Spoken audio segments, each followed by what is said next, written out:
Welcome back to the End of an Era podcast. I'm your host, Elyse Fox, and I'm so excited to be here with you today. It is a blizzard outside in New York City. This is the week, I'm not releasing this obviously on the same day, but this is the week of the giant snowstorm, the freeze over of the United States. And it's just as bad as they said it would be. This storm reminds me of when I was living in Buffalo and having to walk to school with you have to walk to school in a literal tunnel. I feel like I sound like one of those immigrant parents that tell you that they had to cross rivers and jungles to get to school. But real life, I would have to walk through tunnels where the snow was probably 6 feet high on either side of you. A truck just came to mow down a walking path and all the kids still had to go to school. I'm happy things have changed today. School has already been canceled for people. Malls are closed down. So, it's a serious thing if capitalists are allowing people to close their wallets for a day. But yeah, if you don't have to be outside the next few days, the next week while it's freezing, please don't go outside. Protect yourself, stay warm, stay cozy. And if you're in a position to help other people stay cozy, invite people in, because not everyone has a place to stay. Not everyone has a place to lay their head, and it's very unfortunate. So if you do have an opportunity to help someone, try your best to do that within your own means, of course. All right, let's jump into what's beginning, what's ending. So my first thing is what's beginning in my life. This isn't something that is new to me, but I think I've been putting a lot more energy and boundary around this particular point in my life. And something that I'm beginning is just having less of a strike system when people disturb my peace. So for example, I would allow people who are close to me, relatives, people who I've engaged with for years, I would just allow them a lot more grace than I would allow anyone else in my life. And it gets to the point where I'm like, your grace has run up. So I am beginning to have more aligned restrictions with how I know I want to be treated in certain relationships. So if that resonates with you, that resonates. If not, then maybe it doesn't. But that's something that I'm beginning. Something that I am ending is I want to be more vocal about the topics and things that I care about. I've been as a social media person, you think about how your voice will be perceived, who's looking at you, how what conversations are you starting. And now the internet has become such a disgusting and messy and nasty place that I don't really like to engage with social commentary or political commentary, because the way people talk back to you is just not good, or hasn't been good for my mental health. So I always avoid doing that online. But I do feel like this is the time where we all need to speak up about things that we care about, things that we see that are wrong. This administration is absolutely awful. But I feel like one of the ways that you can help, one of the easiest ways, is to share resources, to talk about things that are happening in your community. How can you pull people up? How can you give them support? So I want to be a lot more vocal in those ways with sharing things and helping my community heal and just navigate this really hard time in the country. So I've been very quiet, and I'm also I'm already shadow banned. I'm shadow banned to the gods on social media, just from things that I post, repost, whatever. So why not? I'll just double down on it. Whatever, it happens. If I lose a brand deal, I lose a brand deal. But that's something that I am beginning again.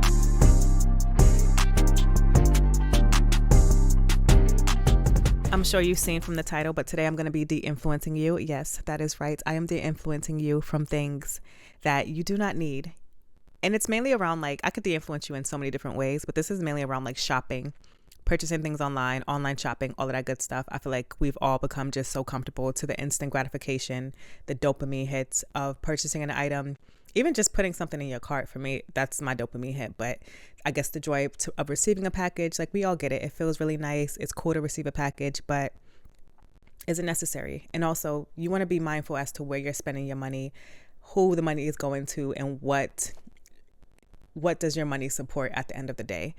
Once I started taking a look at where my money leads to and what these corporations are actually supporting as it relates to the political climate and what industries they are sharing enforcement over, I have become a lot more mindful as to where I spend my dollars. I've become really comfortable with not spending. And I was just thinking about it. A lot of my friends, whenever we go on a trip, they're like, I have to go shopping. I have to go on Shein. I have to go on Fashion Nova, and I got to get a new outfit. And me, I have vacation clothes. I have so many beautiful swimsuits. I buy really nice quality things so you can wear them over and over. But I love having this is my Jamaica cover up. I love also buying things from other places too. So I have things that are sustainably made. They just aren't I'm just not buying them over and over and over. And I always wonder why. And it's not really, I don't want to blame our people, but a lot of times it's like my Black friends who feel like they always have to buy so much or consume so much before they go on a trip to further consume some more. Like that just never makes sense to me. So if you're someone who just needs a little bit of de-influencing, I'm going to break it down in 5 steps as to how I mindfully shop and save some money and also really have like a cool, curated, unique style. Because I think at the end of the day, that's all we really want, is to have our own unique style that feels comfortable for us. Let's jump in. So my first tip is to eliminate all window shopping. Yes, it's very hard. Yes, you're getting fed an ad every 2 seconds as you swipe and scroll on social media. But my thing is, if you are constantly seeing ads, if you're constantly being targeted and marketed to when you are on certain social media platforms, then you might just have to get off of those social media platforms. That might just have to be a part of the equation, because you don't know what you don't know. There's been many a times I've been on TikTok and I just find myself within an ad and I'm like, wait, I never knew this existed. I'd never thought about this. I never thought I needed it, but I do need it right now. And it's because this person did a great job telling a story about how useful this thing was in their life, or how comfortable this outfit is, or how comfortable this sweater is. Now I think that I need it. If I had I not been on those apps, I would not know what I didn't know, and I wouldn't have the urge to shop this particular item. So I would say the first thing is no window shopping. Even if your friends are going out shopping and you're like, I do want to hang out with my friends, I would just say, let me meet y'all later. I'll meet y'all afterwards for lunch. Because once you see something and once you get enticed and you try it on and your girls are like, yo, that looks so good on you, like how can you not? The peer pressure of it all, it'll persuade you to buy it. So just eliminate all aspects of enticement, anything that will lure you in, because you don't know what you don't know. So cut that out. Number 2 is create a list of needs versus wants. We all have wants. We all have desires. We all want everything that we see that looks nice and pretty, but do you actually need it? What I always do is, if I like a particular item, let's say there's a blue sweater that I want. It's a turtleneck. It fits so nicely. I love the way it falls. I love the material. I will go in my closet and see, do I have any sweaters that are like this, that are similar to this? Okay. I might have like 4 sweaters that are similar to this. What is the sweater made of? What are the materials made of? Okay, I think I have those materials in my closet. I will receive the same warmth from the sweater in my closet that I'm receiving from this new sweater that I want to buy online. So I would have a criteria as to need versus want. And if it's something that you actually need, just say like, okay, I want these new pair of shoes. How many times are you actually going to wear these shoes? Are these statement shoes that you can only wear them for special events? Then write down how many special events you go to within the week, month, a year, and go and work backwards from there. Are you actually going to get a lot of use out of this? Or is this just like a really hyped up piece of clothing or shoe or footwear that you feel persuaded to buy because everyone else is buying it? So think about the longevity, how long you're going to wear it, how often you're going to wear it. And also, like, do you actually need this? If you didn't have these shoes, how would your life change? Or if you had these shoes, would your life change at all? Probably not. So you might not need those shoes. There are some shoes that you do need. If it's snowing outside, like now, I wish I had some boots I could wear that aren't Uggs, because the Uggs get wet and they get soggy. So I actually wish I had a pair of like nice, strong Doc Martens. There you go. That's actually a need, because snow season is back. Create whatever criteria you need to justify the purchase, but make sure that it is realistic criteria and not just something to persuade you to buy something. Okay? This is a tough one. Number 3 is block or unfollow or mute any pages that entices you to buy something. Usually this means, or sometimes, I'll say sometimes this means unfollowing your favorite pages, your favorite influencers, your favorite content creators, because if they are so good, I follow some amazing content creators that they are so good at their job that I almost buy things all the time. If you're constantly looking to a platform for entertainment, for enjoyment, for laughs, and you're being shaken out of your wallet, like I don't think that's a good page for you to follow. To best eliminate that from your feed, I would say hit that mute button. It does become easier, like once you develop some self-control. At the end of the day, that's all it is, self-control. Once you have some self-control, it makes it scrolling a lot easier, because you can have the discernment of saying like, oh, that looks really great, but I definitely don't need this, or that's really cool, like I would want that. $120, like I don't know if I need that right now. Sometimes it just takes not seeing things for a long time to get over it. And then when you do see it again, it doesn't affect you in such a massive way. My 4th tip is shop my closet. This is what I always do before I purchase something that I see someone else wearing and I love it. Because we have, or I know I do, I have a closet that is overflowing with so many styles. I have clothes that I've had for 10, 15 years. And we all know fashion is cyclical. It's been repeating itself since the dawn of time, and it will always repeat itself. So when you see a style, look in your closet and see, like, do I have something similar? And I have a certain criteria. I'm going to read it off my phone because I can't remember all of it. So how can you recreate a look that inspires you from your own wardrobe?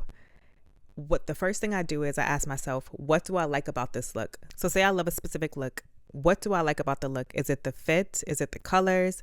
Is it that they over accessorize? Is it the cut? What do you actually like about this? Is it the jeans? What do you like about it? Write down everything you like about it. It could be, oh, I love that they're low rise jeans. I love the theme of the outfit. It's like giving Western, but like urban Western.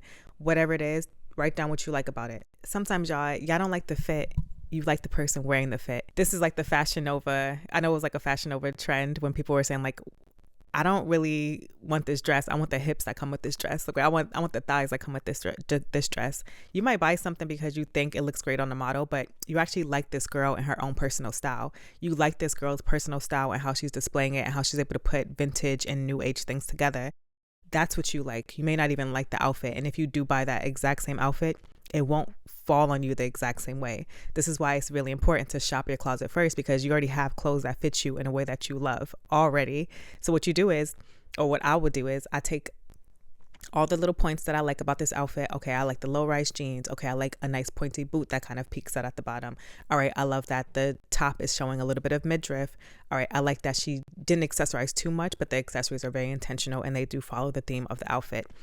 You can use that as a guide to kind of scavenger hunt through your closet and rebuild that outfit in a way that is unique to you. Because if you try to copy and paste someone else's personal style, you're going to look crazy every single time. You're going to look like a variation of content creators. And that's always so clockable when you go out to an event and you see TikTok shoppers in the wild. It always blows my mind because it's just like a new way to to kind of clock a generation. But anyways, getting sidetracked. What you do is go in your closet with the guide of what you like about this particular person's outfit or their look. You shop your own closet. And if there are any pieces missing, like, oh, damn, I want like a wide buckle belt.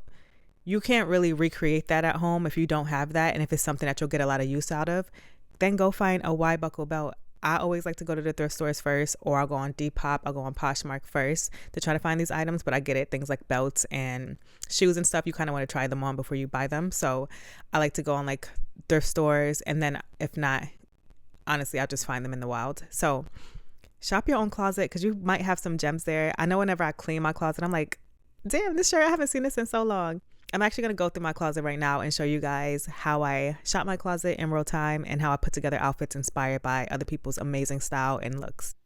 Okay, so we're going to recreate these looks or something similar with something that I'm finding in my closet, because I'm not trying to buy new things, and I'm sure I have something that is complementary or like will suit this style. So the first thing I did was look at, what do I like about these outfits?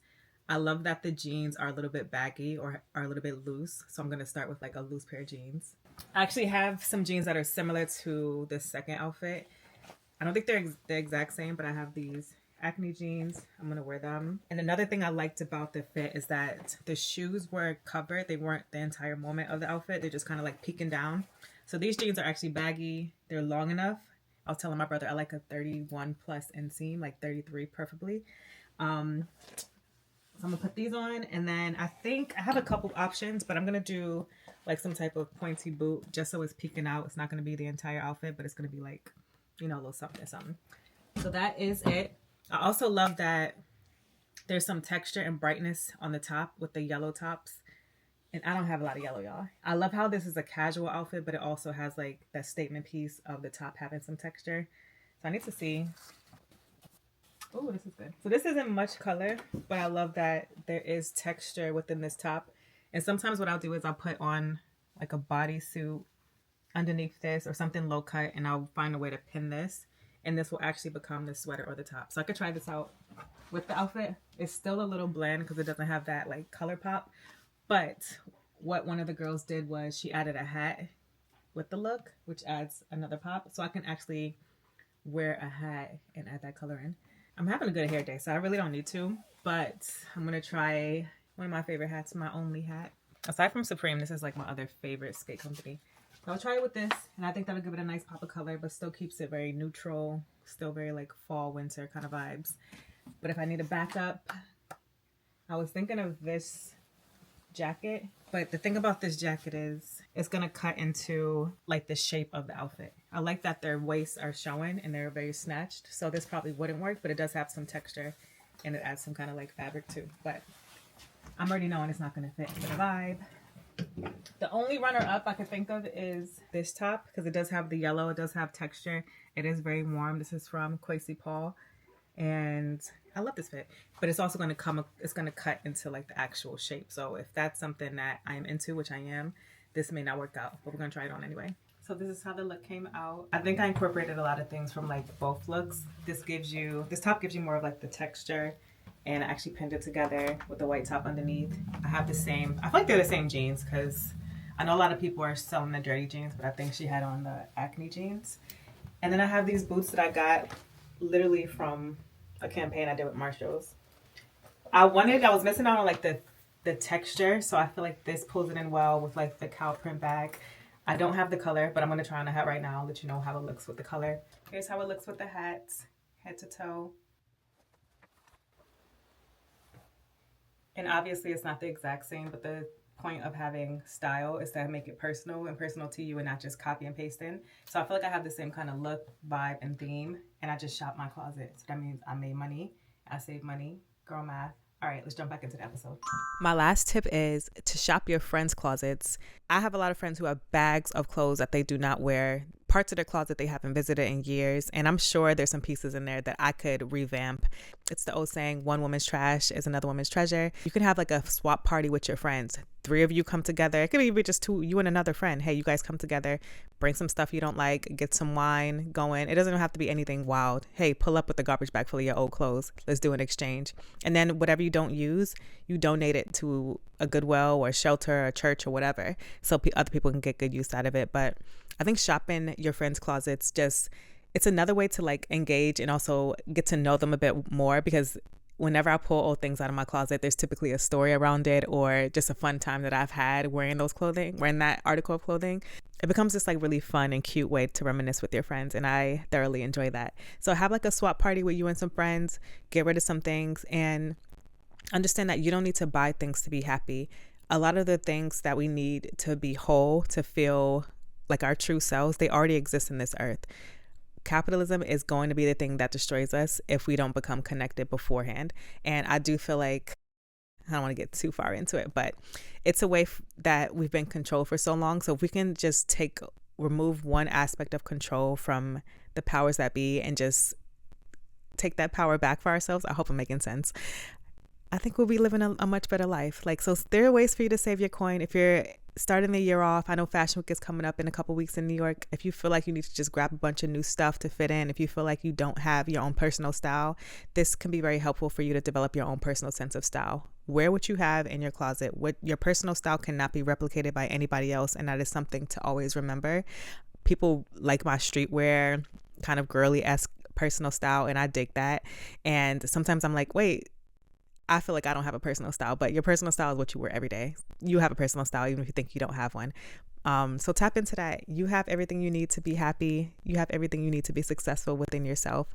Don't feel like you need to go out and buy a bunch of stuff every single trend cycle to feel seen and to feel cool. You're cool how you are. All right. Okay. I guess my closing statement would be mindful as to where you're pouring your money into and what forces that is fueling. That is all for the End of an Era podcast today. Thank you so much for listening. I am your host, Elyse Fox. You can watch this episode on YouTube. You don't want to miss it. Follow me at Elyse.Fox, the End of an Era.pod. And I am tapping out and going to get cozy, get some hot chocolate. See y'all later.